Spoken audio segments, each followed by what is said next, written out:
Hi and welcome to another Trading 212 series with Working Dad Trader.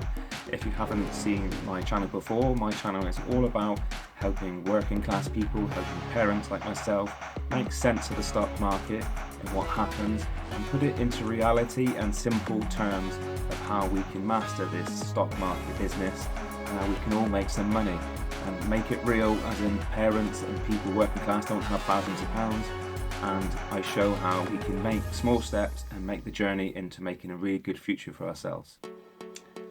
I know 2022 has been a really hard year as far as being in the stock market and investing. It's been constantly down this year. It's just been down the whole time. Everyone's portfolios has taken a hit. It's constantly bad news every time you go on the TV or onto social media or go onto different websites. There's always bad news about the stock market. There's always talks of bear markets and stocks being down and recessions and inflation. So it's been a really tough year, and for lots of new people who have just started out investing and then put their money in and seen it drop so massively, like 20-30%. Some people's portfolios have dropped more than that.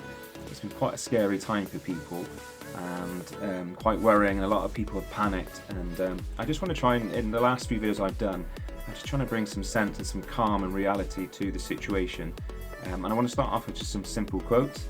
If we look at the first one, big money is not in the buying or selling but in the waiting, and that's really important. That comes from Charlie Munger himself. It's the waiting that is key. It goes on in another quote to say a lot of people just can't stand to wait, and that is so true. The stock market is a waiting game. You have to be really, really patient, really wait a long time to see the results. Another quote, the desire to become a millionaire overnight is the root cause of failures in the stock market. Now again, this is bang on the money in these sort of times. People think that investing in the stock market is a really quick get rich quick scheme, and that within 6 months, 12 months, you're going to make loads of money. People on social media or whoever are telling you that are just talking rubbish. It's really not. If you're investing in the stock market to get rich quick, then please don't invest your money, because it's not going to happen. Investing in the stock market takes a long time. It takes patience, it takes consistency, it takes years and years of investing consistently in the stock market to achieve those goals. And to sort of really cement these points, I want to show you some more interesting stats. If we look at the first one, if I invested $100, just $100 in 1992 at the S&P 500 or something that tracked the S&P 500 like an index, it would have returned me today $1,803 from that £100. So you'd think, what's that? 30 years, and that's returned 1,700% interest, or if you break it down, it's over 10% a year interest. I mean, that's fantastic. For every $100 you invested, and you were guaranteed that sort of return in 30 years, you would definitely bite my hand off. As another sort of fun fact, if we go back to 1978 when I was born, and if my parents had put $100 into some type of fund where it tracked the S&P 500 in 1978, I would now be having a gift of $14,918 just from that $100, and that's over a 14,000% return. I mean, that's fantastic. It breaks it down to over nearly 12% return every year on average that I would have that $100 would have gained with compounding, etc. So just bear that in mind when all this doom and gloom is going on at the moment and the stock markets are down. Yes, we're all taking a bit of pain, we're all taking a bit of hit, but think of how many bear markets there's been since 1978 when I was born, which is over 40 years ago, let's say. How many bear markets there's been, how many downturns in the market there's been where it's gone down 15-20%. It's been loads. But the stock market, you would return your money over those 40 years, a 14,800% return. I would take that all day long. So think about that, think about the bigger picture. Try to switch off with all the noise that's happening now.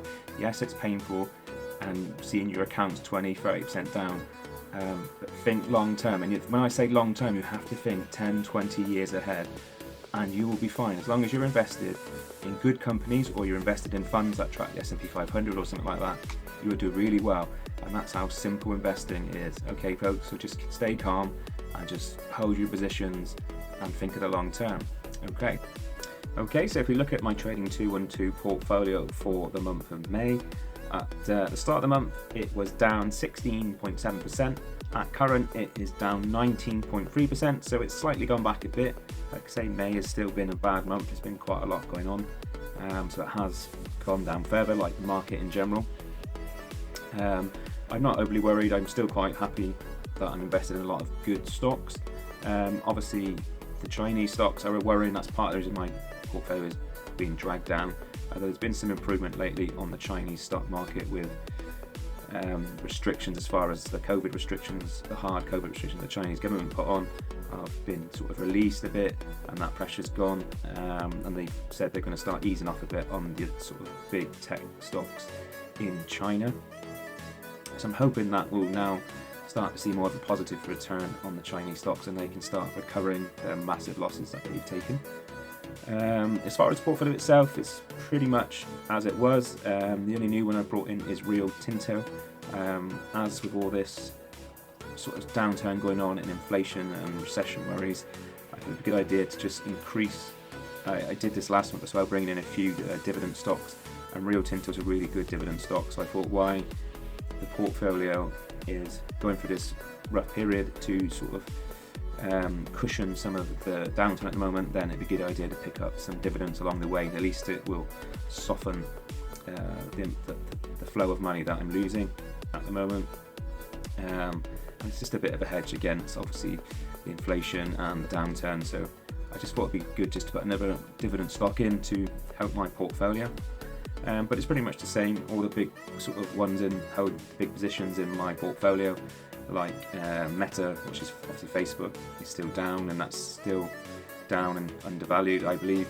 You've got ones like, I'm quite big on the S&P 500 in the Vanguard ETF. I hold on that. Obviously that's still down while the S&P is down. Other companies I have, obviously Alibaba, which I've already talked about, is down, and then I have the Indian stock market, which is actually doing quite well. So I've increased my position in that a bit more. So yeah, it's generally still a negative picture, but I'm in quite comfortable with the stocks I hold. Most of them are good, strong companies with that I'm confident will do well once we get through this phase that we're going through. Then we move on to the other thing that I trialed since January, which is Ray Dalio's all-weather portfolio, where I tried to mimic as best I can his all-weather portfolio. I've had to use some UK options in that, so it's slightly not 100% correct, but it's quite close. And on that, it's I think it was -7% last time in April, and now it's about -9.6. So compared to the rest of the stock market, where it's down obviously 20-odd%, it's still weathering the downturn quite well. It's still nearly 10% down, and this is probably much, since I've been running it, it's down as far as it's got, sort of 9.6. It's probably as worst as it's got so far, so it's sort of cushioned the downturn quite well, I suppose, in some ways. Again, when we break it down, all the bond markets, the bonds are down, and the gilts are down, but the commodities are still going strong, and so the gold sort of fluctuates from week to week. Sometimes it's doing quite well, and other weeks it's back down again. I'm not sure from this experiment so far, now we're nearly 6 months in, whether gold is that much of a good inflation hedge against inflation, because it's sort of kept even all the way through. It's been generally the commodities that have battled against the other parts of the all-weather portfolio, which have been down at the mimics of the downturn. But it'd be interesting when things turn around and the stock market eventually recovers, how your portfolio then will change. But that's where we are at the moment. Okay, so thank you very much. That's the end of my portfolio update. Like I say, it's been a hard month, but I hope you've sort of gained something from it. I always try and make it as real as possible, to give you honest and clear feedback on what I think is happening. I'd really appreciate it if you could help grow this channel by sharing this with your friends and hitting the subscribe button and liking it, and then I can get it out to more working class people and more parents that really need to have this information. Okay, so I hope to see you soon. Take care.